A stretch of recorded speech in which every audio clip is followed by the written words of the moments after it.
अगर कल मुझे दिल्ली से बंबई जाना हो तो टिकट 14,000 रुपए की है। बस अड्डों से बदतर हालत, देश के एयरपोर्ट्स पर है सर। एक साधारण सी पानी की बोतल जो 20 रुपए की बाजार में मिलती है, वो एयरपोर्ट के भीतर जाकर फूड आउटलेट पर 100 रुपए की मिलती है। कहीं 250 रुपए की चाय और 350 रुपए का समोसा ना खरीदना पड़ जाए। हमारा देश का आम नागरिक प्लेन से वापस ट्रेन पे जा रहा है। सर, वादा था कि हवाई चप्पल वालों को हवाई जहाज की सैर कराई जाएगी।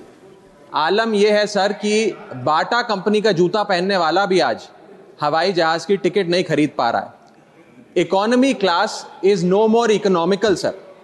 मैं आज इस सदन में बहस पे आने से पहले अपने फोन पर फ्लाइट के रेट चेक कर रहा था सर। अगर कल मुझे दिल्ली से बंबई जाना हो तो टिकट 14,000 रुपए की है, वन वे की सबसे सस्ती टिकट। दिल्ली से पटना जाना हो तो 12,000 रुपए की टिकट। दिल्ली से बैंगलोर जाना हो तो 16,000 रुपए की टिकट। और सर वो छोड़िए, संडे के दिन यानी कि परसों मैं अपने क्षेत्र पंजाब से दिल्ली आया। मोहाली एयरपोर्ट से, चंडीगढ़ एयरपोर्ट से मैंने फ्लाइट ली और दिल्ली पहुंचा। उस फ्लाइट की टिकट 14,500 रुपए की थी।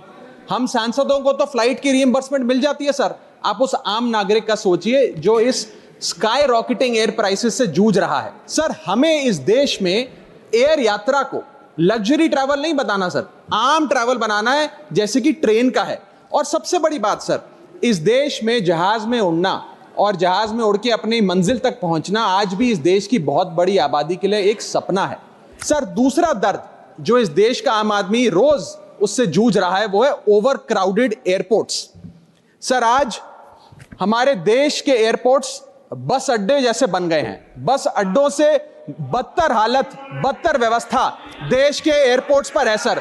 सर, टर्मिनल 1 चले जाइए दिल्ली के, टर्मिनल 2 चले जाइए दिल्ली के, आप हालात देखिए। सिक्योरिटी लाइन से लेकर चेक इन लाइन तक लोग लाइनों में खड़े हैं और लाइनों में खड़े हैं और उसके बाद उनकी फ्लाइट भी इस चक्कर में मिस हो जाती है। सर, आज यात्री का तीसरा दर्द, सर आज एयरपोर्ट्स पर खाना इतना महंगा है, बाजार के मुकाबले 2 गुना 3 गुना दाम है। एक साधारण सी पानी की बोतल जो 20 रुपए की बाजार में मिलती है, वो एयरपोर्ट के भीतर जाकर फूड आउटलेट पर 100 रुपए की मिलती है। आज यात्री जो इंतजार कर रहे हैं अपनी फ्लाइट का, वो पानी पीकर पेट भर रहा है कि कहीं 250 रुपए की चाय और 350 रुपए का समोसा ना खरीदना पड़ जाए। बताइए सर, एक आम आदमी एयरपोर्ट पर अपने जहाज का इंतजार करते हुए क्या एक चाय नहीं पी सकता?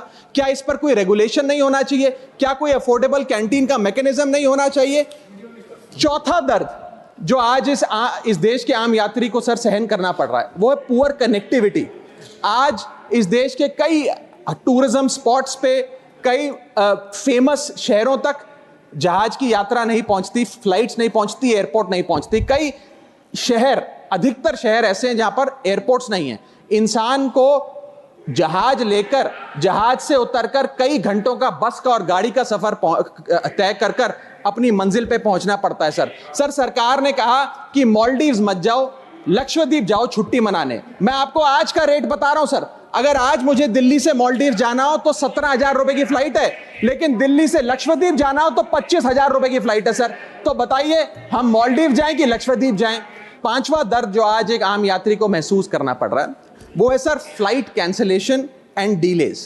सर, एक आम नागरिक अपनी मंजिल पे, अपनी डेस्टिनेशन पे पहुंचने के लिए, जल्द पहुंचने के लिए कभी कभार ट्रेन यात्रा या बस या गाड़ी की यात्रा नहीं करता, वो महंगी टिकट खरीदता है।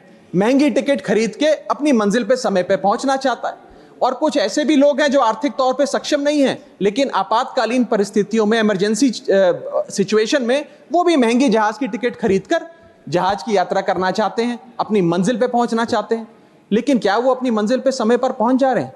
निर्धारित समय से 3 से 4 घंटे लेट आज जहाज चलते हैं। और खास तौर पे छोटे शहरों के जो एयरपोर्ट्स हैं वहां पर तो मैक्सिमम डिलेज देखे गए हैं सर। सर, 1 केजी अगर एक्सेस बैगेज हो जाए तो फ्लाइट आपसे हजारों रुपए का किराया वसूलती है, लेकिन कई घंटों के डिले के लिए क्या फ्लाइट हमें कॉम्पनसेट करती है? मैं आज माननीय मंत्री जी को कहना चाहूंगा कि कुछ ऐसा मैकेनिज्म बनाए कि हर घंटे के फ्लाइट के डिले के लिए एयरलाइन आम यात्री को कॉम्पनसेट करे, उसकी जेब में पैसा डाले। इसी के साथ साथ हर महीने एक चार्ट जारी होना चाहिए कि किस सेक्टर की कौन सी एयरलाइन ने कितने घंटे का डिले, किस सेक्टर की कौन सी एयरलाइन ने कितने घंटे का डिले यात्रियों को दिया। और इसी के साथ साथ सर, छठा दर्द जो आज के भारत देश के आम यात्री को महसूस करना पड़ रहा है सर, वो है लैक ऑफ अफोर्डेबल ऑप्शंस। जो अभी मेरे साथी भी बात कर रहे थे कि इस देश में 90% एयर ट्रैवल दो एयरलाइंस के पास है, 90% मार्केट शेयर दो एयरलाइंस के पास है। यानी कि एक हमने कार्टेल क्रिएट कर दिया, डुओपोली क्रिएट कर दी, यानी कि वो मनचाहे दाम पे मनचाही सर्विसेज देंगे क्योंकि कोई कंपटीशन ही नहीं है। सर, सरकार लाई एक स्कीम जिसका नाम था उड़ान, जिसका फुल फॉर्म है उड़े देश का आम नागरिक। पर कैसे उड़े?